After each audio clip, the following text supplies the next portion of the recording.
il faut juste se rappeler qu'on a déposé à nouveau le projet dans le cadre des infrastructures fédérales provinciales, donc le Fonds Chantier Canada-Québec. Il s'est déposé.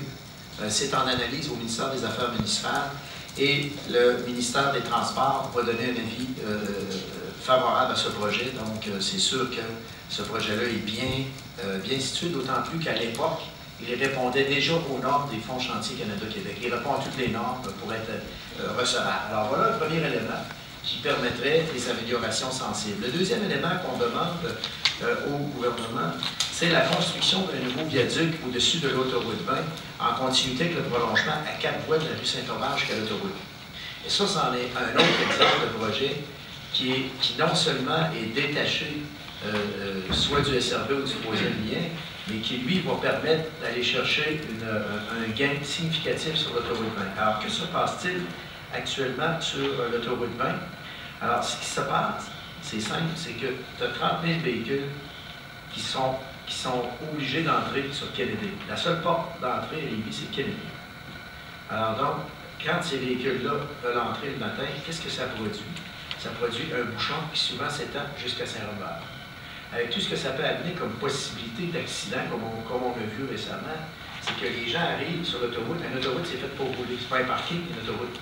Alors, quand l'autoroute est bloquée jusqu'à Saint-Robert, puis que des véhicules arrivent de Montréal qui ne sont pas habitués à ces bouchons-là, ben, eux autres, ils roulent à 100 km/h. Et là, ils sont obligés d'arrêter soudainement à 0 km/h parce qu'il y a un bouchon sur la route. Ça, c'est excessivement dangereux au niveau de la sécurité. Alors donc, nous, ce qu'on se dit, c'est que si on prolongeait, donc, nous, on a dans nos cartons, vous allez voir, on va présenter la semaine prochaine notre programme, dans 2 semaines, c'est-à-dire notre programme triennal de mobilisation, et on est en train d'attacher tout le prolongement de Saint-Omer jusqu'à l'autoroute 20, on a déjà annoncé notre intention. Alors, la rue Saint-Omer, que vous voyez ici, jusqu'à l'autoroute 20, c'est au... Est-ce qu'on la voit? Oui, alors donc, on la voit. Alors donc, vous voyez, jusqu'à l'autoroute 20, vous voyez le boulevard Wilfrid-Carrier qu'on va prolonger à 4 voies, vous voyez la rue Saint-Omer qu'on va prolonger à 4 voies jusqu'à l'autoroute 20. Donc ça s'envoie directement à l'Hôtel-Dieu de Lévis. Et pourquoi c'est important, Saint-Omer? Parce qu'en plus, vous avez vu, cette semaine, on a fait la pelletée de terre, je pense, pour les travaux du Centre intégrant en cancérologie. Toute la radiothérapie de l'Est du Québec va être faite à partir de Lévis. Alors, ça vous donne une idée, par exemple, qu'actuellement, quelqu'un qui va aller à l'Hôtel-Dieu de Lévis, il faut qu'il sorte sur Kennedy. Quand il arrive sur Kennedy, il dit, il est où l'hôpital? Et là, il faut qu'il emprunte une série de rues dans la ville de Lévis pour se rendre à l'Hôtel-Dieu de Lévis, alors que là, on va avoir une sortie directe sur l'autoroute 20.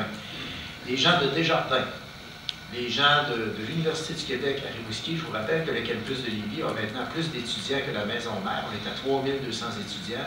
On a Desjardins à 8000 personnes, dont la moitié viennent de Québec. On a également l'Hôtel-Dieu de Lévis, on parle de 3 000 à 4 000 employés. Alors donc, ça vous donne une idée quand même de ce qu'on pourrait soulager comme trafic. Alors, en faisant la passerelle au-dessus de l'autoroute 20, on vient de se donner une capacité d'entrée de 20 000 véhicules, alors qu'on est à 30 000 sur Kennedy. Alors, imaginez-vous l'espace qu'on va aller chercher avec l'aménagement de bretelles d'entrée et de sortie. Évidemment, ce qu'on fait là, c'est un plan qui est, comment dirais-je, qui est approximatif, mais qui donne une idée visuelle de ce que ça pourrait donner. Et vous voyez à la gauche de l'écran, le boulevard Wilfrid-Carrier, qu'on va élargir à 4 voies. Donc, pour ceux qui sont familiers, là, le nouveau, il va passer à l'arrière du garage Audi, je pense, c'est ça, oui. À l'arrière du garage Audi, pour aller rejoindre Alphonse Desjardins. Alors donc, ça vous donne une idée aussi de...